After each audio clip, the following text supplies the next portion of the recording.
안녕하세요, 여러분. 예수님의 승천하면 어떤 이미지가 떠오르세요? 혹시 조금은 낯설고 나와는 멀게 느껴지는 사건은 아니었나요? 오늘은 이 승천이 단순히 과거의 한 장면이 아니라 바로 오늘 우리의 삶을 완전히 새롭게 하는 놀라운 시작점이라는 걸 함께 발견해 보려고 합니다. 생각해보면 참 신기해요. 우리는 성탄절에 아기 예수님의 탄생을 기뻐하고 또 부활절에는 죽음을 이기신 승리를 뜨겁게 찬양하잖아요. 그런데 예수님이 하늘로 오르신 승천은 어떤가요? 달력 한 구석에 조용히 자리하고 있을 뿐 어쩐지 우리 마음에서는 큰 감동 없이 스쳐 지나갈 때가 참 많은 것 같아요. 도대체 왜 그런 걸까요? 자, 우리 잠시 시간을 거슬러서 그날의 감람산으로 한번 가볼까요? 바로 제자들의 눈으로 그 순간을 바라보는 거예요. 지난 40일 동안 부활하신 주님과 꿈 같은 시간을 보냈어요. 하나님 나라의 비밀을 직접 배웠죠. 그런데 바로 그 사랑하는 스승님이 눈앞에서 서서히 구름 속으로 사라지고 계세요. 그들의 마음 어땠을까요? 그저 슬프기만 했을까요? 아니면 말로는 다 표현 못할 경이로움과 함께 무언가 엄청난 일이 시작되고 있다는 예감에 휩싸였을까요? 네, 바로 여기서부터 우리가 가진 오해가 시작되는 것 같아요. 우리는 흔히 승천을 좀 슬픈 이별, 그리고 예수님 사역의 끝이라고 생각하곤 하죠. 하지만 성경이 우리에게 보여주는 진실은 놀랍게도 정반대입니다. 이건 슬픈 작별이 아니라 왕의 영광스러운 대관식이었고요. 모든 사역의 끝이 아니라 모든 것의 완전히 새로운 시작이었습니다. 그럼 그 새로운 시작의 첫 번째 의미는 뭘까요? 그건 바로 승천이 예수님의 모든 구원 사역에 찍는 공식적인 마침표라는 사실입니다.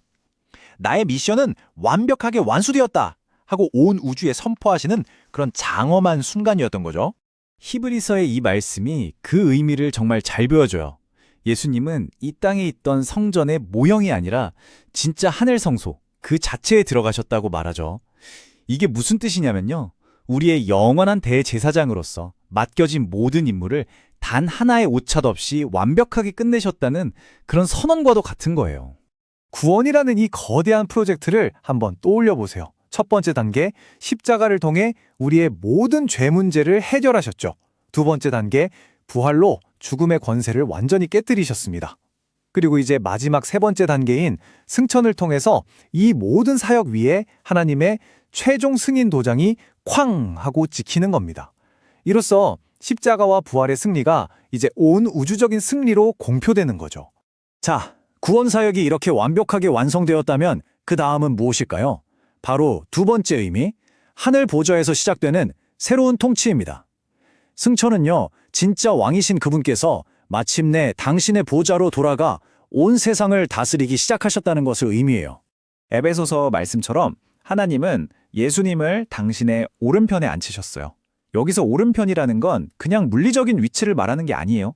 이건 그 어떤 것도 거스를 수 없는 절대적인 권위, 최고의 권력을 상징하는 자리죠. 가장 낮은 말구유로 오셨던 그분이 이제 만물의 통치자로서의 완전한 영광을 회복하시는 바로 그 순간입니다. 이 사실이 오늘 우리에게 왜 그렇게 중요할까요? 세상이 너무 혼란스럽고 내일 당장 무슨 일이 일어날지 몰라 불안할 때가 많잖아요. 바로 그럴 때 기억해야 할 진실이 이거예요. 지금 이 순간에도 역사의 키를 단단히 쥐고 온 세상을 다스리시는 분이 바로 승천하신 우리 주님이라는 것. 이것이야말로 우리 마음의 그 어떤 폭풍에도 흔들리지 않는 평안을 주는 가장 강력한 닻이 되어줍니다. 그런데 여기서 정말 흥미로운, 어떻게 보면 좀 역설적인 이야기가 시작돼요. 예수님께서 제자들에게 내가 떠나가는 것이 너희에게 유익이라고 말씀하셨거든요. 아니, 어떻게 사랑하는 분의 부재가 더 유익할 수 있을까요? 이 놀라운 신비, 세 번째 의미를 함께 파헤쳐 보겠습니다. 그 비밀의 열쇠는 바로 성스러운 부재라는 개념에 있습니다. 한번 생각해 보세요. 만약 예수님이 여전히 육신의 몸을 입고 이 땅에 계셨다면 한 번에 한 장소에만 계실 수 있었겠죠. 하지만 그분이 승천하셨기 때문에 이제는 성령님을 통해 시간과 공간의 제약을 뛰어넘어 이 세상 모든 믿는 사람들의 마음속에 동시에 함께 하실 수 있게 된 거예요. 놀랍지 않나요? 맞아요. 예수님의 승천이 있었기에 약속하신 성령님께서 오셔서 우리 안에 사실 수 있게 된 겁니다. 그래서 우리는 이제 시공간을 뛰어넘어 주님과 연결되고 24시간 언제 어디서나 우리를 위해 기도하시는 그분과 직접 소통할 수 있게 되었어요. 주님은 우리를 떠나 멀리 가신 게 아니라 오히려 그 어느 때보다도 더 깊고 가깝게 우리 안에 와 계신 겁니다. 자, 그렇다면 이 모든 놀라운 진리들이 오늘을 살아가는 우리 삶에 구체적으로 어떻게 적용될까요? 네 번째 의미는 이것입니다. 승천은 우리의 정체성을 근본적으로 다시 정의해서 우리가 하늘 시민으로 이 땅을 살아가도록 만들어준다는 거예요. 우리는 분명 대한민국이라는 땅에 발을 딛고 살죠. 하지만 우리의 진짜 시민권, 우리의 본적은 하늘에 있습니다. 말하자면 우리는 하늘나라와 이 땅의 이중 시민권자인 셈이에요. 그리고 이 정체성을 깨닫는 순간 우리가 이 땅을 살아가는 방식과 관점은 완전히 달라지게 됩니다.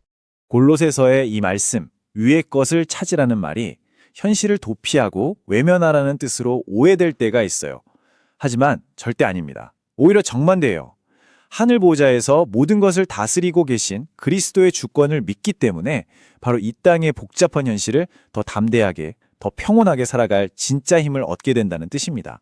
맞아요. 하늘을 바라본다고 해서 우리가 땅의 일에 무능해지는 게 아니에요. 오히려 이 그림처럼 눈앞의 문제에 짓눌려 살던 우리가 하늘의 주권을 신뢰하기 시작할 때 비로소 내가 서 있는 바로 이 자리에서 가장 성실하고 평화롭게 나의 삶을 살아낼 수 있게 되는 겁니다. 그리고 드디어 마지막 5번째 의미입니다. 승천은 단순히 과거에 일어난 사건으로 끝나지 않아요. 이것은 미래를 향한 가장 확실한 약속, 바로 다시 오실 왕을 기다리는 벅찬 소망의 시작이기도 합니다. 천사가 제자들에게 분명히 말했죠. 너희가 본 그대로 다시 오실 것이다. 그분이 구름을 타고 영광스럽게 올라가신 그 모습은요, 그분이 다시 오실 모습에 대한 일종의 장엄한 예고편이었던 셈이죠. 이 약속이 있기에 우리는 오늘의 어려움 속에서도 흔들리지 않고 그날을 소망하며 살아갈 수 있습니다. 이제 마지막으로 우리 자신에게 이 질문을 한번 던져보면 좋겠습니다. 나의 시선은 지금 어디를 향하고 있는가? 혹시 땅에서 일어나는 문제들과 걱정들에만 온통 매몰되어 있진 않나요? 아니면 하늘 보좌에 앉아 이 모든 것을 다스리고 계신 우리 주님의 주권을 바라보고 있나요? 승천하신 주님께 우리의 시선을 고정하는 것, 그것이야말로 이 땅을 천국으로 살아내는 진짜 믿음의 시작입니다. 들어주셔서 감사합니다. 사랑합니다.